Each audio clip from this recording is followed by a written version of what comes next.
Seaplane പറന്നിറങ്ങി, പിന്നാലെ ആശങ്കകളും. കേരളത്തിന്റെ വിനോദസഞ്ചാര വികസനത്തിന് പ്രതീക്ഷയുടെ പുതിയ ചിറക് നൽകി സീപ്ലെയിൻ പരീക്ഷണം പറക്കൽ വിജയകരമായി.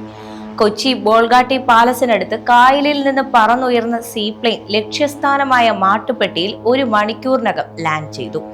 തൊട്ടു പിന്നാലെ വിവാദങ്ങളും വട്ടമിട്ട് പറക്കുകയാണ്. സീപ്ലെയിൻ പദ്ധതി യഥാർത്ഥത്തിൽ ഞങ്ങളുടേതാണ് എന്ന അവകാശവാദവുമായി കോൺഗ്രസ് നേതാക്കൾ രംഗത്തെത്തി. ഇത് കേരളത്തിലെ പതിവ് രാഷ്ട്രീയ വാഗ്വാദമായി വേണമെങ്കിൽ മാറ്റിവെക്കാം.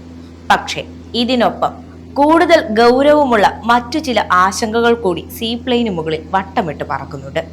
കൊച്ചിയിൽ മത്സ്യത്തൊഴിലാളികളും ഇടുക്കിയിൽ വനം വകുപ്പും ഉയർത്തുന്ന പരിസ്ഥിതി പ്രശ്നങ്ങളാണിത്.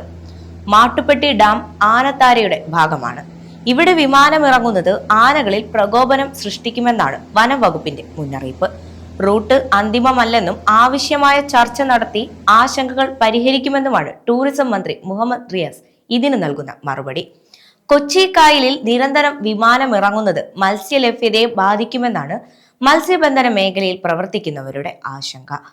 റൺവേക്കു പകരം വെള്ളത്തിലൂടെ നീങ്ങിയാണ് സീപ്ലെയിൻ ടേക്ക് ഓഫ് ചെയ്യുന്നത്.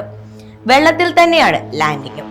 കൊച്ചിയും മാട്ടുപ്പെട്ടിയും കൂടാതെ കോവളം, അഷ്ടമുടി, പുന്നമട, കുമരകം, വേമ്പനാട്, മലമ്പുഴ, ബേക്കൽ എന്നിവിടങ്ങളിലും ഇതിനുള്ള വാട്ടർ ഡ്രോമുകൾ സ്ഥാപിക്കാൻ ഉദ്ദേശിക്കുന്നുണ്ട്.